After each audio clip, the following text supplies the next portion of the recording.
بسم اللہ الرحمن الرحیم۔ غریب رشتہ دار کی مدد کرنے کا اجر۔ ایک رشتہ دار غریب ہے جبکہ غیر رشتہ دار اس سے زیادہ غریب ہے، یا رشتہ دار غریب نہیں لیکن غیر رشتہ دار غریب ہے، کیا ان دونوں صورتوں میں بھی رشتہ داروں کو صدقہ دینے کا دوہرا اجر ملے گا؟ نور محمد مکہ مکرمہ سے۔ دیکھیں، اگر رشتہ دار بہت زیادہ غریب نہیں ہے، کوئی بہت شدید حاجت نہیں ہے، اور دوسرا کوئی شخص ایسا آپ کو ملتا ہے جو بہت زیادہ ضرورت مند ہے، جو بیسک ضرورتیں ہیں، کھانا پینا، لباس، اس سے بھی گیا بیچارہ، تو پھر تو اس ضرورت مند کی مدد زیادہ کرنی چاہیے، کیونکہ اس کی مدد تو ایک طرح سے واجب ہے، کیونکہ کھانے کا انتظام، لباس کا انتظام، یہ تو انسان کی بیسک ضرورتیں ہیں۔ لیکن اگر ایسا نہیں ہے، آپ کے رشتہ دار بھی غریب ہیں اور دوسرا بھی غریب ہے، لیکن دونوں کی غربت میں کوئی بہت زیادہ فرق نہیں ہے، تھوڑا بہت فرق ہے، تو پھر رشتہ دار کو دینے میں دگنا ثواب ہے، رشتہ داری جوڑنے کا بھی اور اس کی مدد کرنے کا بھی۔ اچھا بھائی، مہر نہیں دیا تو کیا آخرت میں پکڑ ہوگی؟ اگر کوئی شوہر کا بیوی کا مہر ادا کیے بغیر مر گیا تو اس کی ادائیگی کی کیا صورت ہوگی، اور کیا ادائیگی نہ کرنے کی صورت میں آخرت میں کوئی مواخذہ ہوگا؟ جاوید صاحب انڈیا سے۔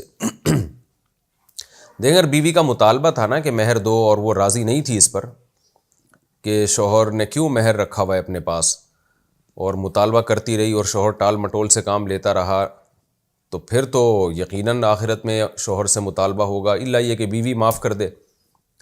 لیکن اگر ایسا نہیں ہے، جیسے کہ میاں بیوی میں بے تکلفی ہوتی ہے، مہر ایک ثانوی چیز سمجھا جاتا ہے، تو عورت بھی مطالبہ نہیں کر رہی ہوتی کہ بھئی ٹھیک ہے میرے حقوق ادا ہو رہے ہیں تو ہو جائے گا، جب اتنا کچھ ہو گیا تو مہر بھی ہو جائے گا بعد میں، تو شوہر کو تو پھر بھی چاہیے کہ دے دے مہر۔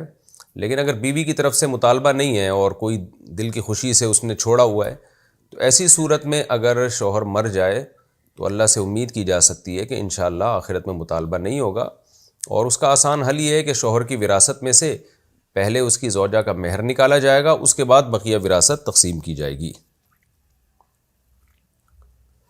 بیماری کی یہ کیا ہو گیا؟ بوٹ پر مسح کا حکم۔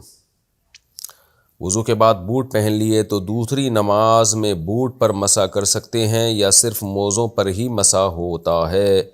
عمران صاحب۔ دیکھیں، وضو کے بعد کسی نے بوٹ پہن لیے نا، تو جب وضو ٹوٹے گا اس کے بعد سے 24 گھنٹے تک اس بوٹوں پہ بھی مسح کرنا جائز ہے، اور اگر مسافر ہیں تو 3 دن تک مسح کرنا جائز ہے، یعنی 72 گھنٹے تک وضو ٹوٹنے کے بعد سے۔ لیکن یہ ضروری ہے کہ وہ بوٹ جو ہیں ٹخنوں سے اوپر ہوں، یعنی ٹخنوں سے نیچے جو بوٹ ہوتے ہیں نا، عام طور پہ بوٹ ٹخنوں سے اوپر ہی ہوتے ہیں، تو ٹخنے اس میں ڈھکے ہوئے ہوں تو پھر اس پہ مسح کرنا جائز ہے۔ بوٹ کے اندر آپ نے موزے پہنے ہوئے، اس سے کوئی فرق نہیں پڑتا، یعنی بوٹ کو اتار کے موزوں پر مسح نہیں کیا جائے گا، بلکہ ڈائریکٹ بوٹ پہ ہی مسح کیا جائے گا۔